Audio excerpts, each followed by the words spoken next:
নমস্কার বন্ধুরা, আশা করি সবাই ভালো আছেন ও সুস্থ আছেন। অনি কলকাতায় আপনাদের স্বাগত জানাই।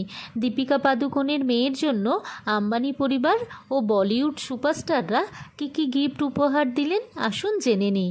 মুকেশ আম্বানি ও নীতা আম্বানি দীপিকা পাদুকোনকে দেখতে হসপিটাল গিয়েছিলেন। ওনারা দীপিকা পাদুকোনের বাচ্চাকে আশীর্বাদের সাথে সাথে খুব দামি গিফটও দিয়েছেন। সেটি হলো সোনার ভগবান বিষ্ণুর মূর্তি। শাহরুখ খান দীপিকা পাদুকোনের বাচ্চাকে সোনার টয় কার গিফট করেছেন। ক্যাটরিনা কাইফ দীপিকা পাদুকোনের বাচ্চাকে ডায়মন্ড ফিডিং বোতল গিফট করেছেন। আলিয়া ভাট দীপিকা পাদুকোনের বাচ্চাকে কনভার্টেবল কার গিফট করেছেন। কৃতি শ্যানন দীপিকা পাদুকোনের বাচ্চাকে ডায়মন্ডের ব্রেসলেট গিফট করেছেন। প্রিয়াঙ্কা চোপড়া দীপিকা পাদুকোনের বাচ্চাকে দামি ব্র্যান্ডের বেবি ক্লথ গিফট করেছেন। অনুষ্কা শর্মা দীপিকা পাদুকোনের বাচ্চাকে ভিক্টোরিয়ান ডায়মন্ড ব্র্যান্ডের খুব সুন্দর ডায়মন্ড ক্রাউন দিয়েছেন।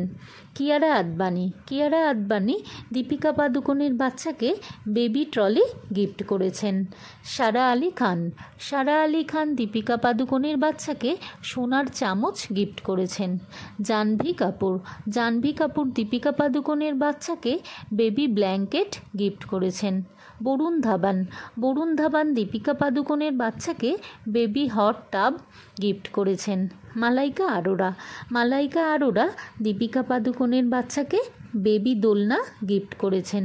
ভিডিওটি ভালো লাগলে সাবস্ক্রাইব করে দেবেন। সবাই ভালো থাকবেন।